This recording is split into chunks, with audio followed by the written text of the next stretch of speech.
All right, today we're going to get into something really fundamental. What is the hidden programming that seems to drive so much of the conflict in our world? We're going to decode what you could call a fear algorithm that's been running in the background of civilization for, well, forever.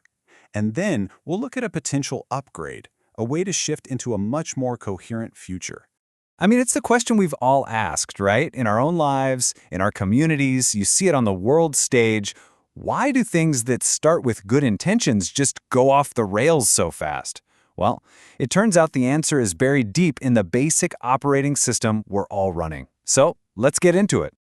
Okay, let's start at the absolute beginning, the very root of our psychology. And look, this isn't about pointing fingers or calling anyone good or bad. This is about a primal, ancient drive that has shaped our behavior for thousands of years and kicks off this really powerful chain reaction. Now, what's so wild is how logical this all seems at first glance. It all kicks off with something totally innocent, that biological drive to survive. But here's the thing. When you mix that drive with our incredible ability to imagine the future, well, you naturally get fear of things that could go wrong. So, to fight that fear, we seek safety. Makes sense. But then how do we try to guarantee our safety?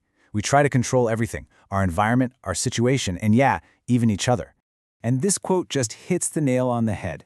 This whole system is basically built on an illusion, the idea that we can actually achieve total safety if we just have total control. But come on, in a world as complex as ours, that's just impossible. And this never-ending, unwinnable quest for control, that's where everything starts to go sideways. So here's the pivot. How does this abstract need for control actually show up in our day-to-day lives? Let's go to the next stage, because this is where it builds into a cycle that can really trap us in conflict. And this is where it gets really practical, you could say. Control isn't just a feeling we have, it becomes an action. We start using judgment of ourselves, of other people, as our primary tool to enforce our will in the world.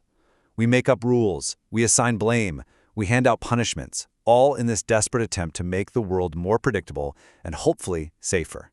You know, this cycle of judgment almost inevitably shoves us into what psychologists call the drama triangle. We get stuck bouncing between these three roles, feeling like a victim of our circumstances, maybe acting as a perpetrator to force control, or jumping in as the rescuer to feel needed and, you guessed it, safe. We just keep cycling through these roles, creating endless drama and conflict, but never actually dealing with the root fear. And now we get to the system's most extreme, and honestly, most destructive defensive measure. This isn't just about being angry. It's about a complete system failure. It's the last-ditch effort to feel safe when absolutely everything else has failed. Seriously, think about it for a second. When trying to control everything fails, when judging everyone backfires, when playing the victim, perpetrator, or rescuer gets you nowhere, what's left? The system perceives a threat so massive, so existential, that it believes the only option left is to destroy it. See, hatred isn't just one simple emotion. It's more like a recipe, a complex and primal fear reaction with 5 key ingredients. It starts with this deep, gnawing feeling of being powerless and vulnerable. That feeling then morphs into anger, which gets focused and aimed, like a laser, onto a specific target. And the final, terrifying outcome of that recipe? The desire to completely destroy that thing you perceive as a threat. And this quote just says it all, doesn't it? Hatred is the ultimate, final expression of this control cycle. It's that horrifying moment when our survival drive concludes that the only way to be safe is to completely eliminate the source of our fear. Now, this is the tragic endpoint of our default operating system, but, and this is a really big but, it does not have to be the end of the story. Okay. So we've mapped out the problem pretty thoroughly. Now, let's make a hard pivot to the solution. What if we could actually upgrade our collective operating system? This is about shifting from a whole paradigm of fear to one of conscious collaboration. This slide really just lays out the choice so clearly. On one side, you've got the old world, the silos, the tribalism, the taking and consuming driven by fear. And on the other, you have a vision of symbiosis, where we work with each other and with the planet. And this isn't just some nice, fluffy idea, it's a blueprint for a completely new way of being. And here's what that shift looks like in practice. It's about moving from cycles of blame to cycles of learning. It's about shifting from competing with each other for legitimacy to collaborating on what we can contribute. It's a total rewiring of what we value and how we organize ourselves. But the billion-dollar question is, how do we make a shift that massive, even remotely practical? Well, this is where a new kind of infrastructure comes into the picture. We're talking about a system that's designed not to control, but to connect, a platform built specifically to help all of us make this massive leap together, and consciously. This is Phoenix, and it's designed to be what you might call a global coherence architecture. Its whole purpose is to provide the tools and the frameworks we need for this new paradigm to actually take root and to support the evolution of our collective consciousness. So, what does it actually do? Well, it helps us see what everyone else is working on, which cuts down on fragmentation and helps build real trust.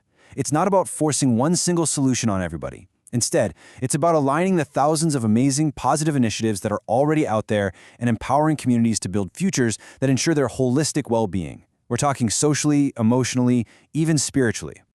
And this is maybe the most important thing to get about it. Phoenix is not another top-down authority trying to control everything. It is the exact opposite. Think of it more like a support system or a scaffolding that allows us to build our future together, from the ground up with shared principles of trust and transparency.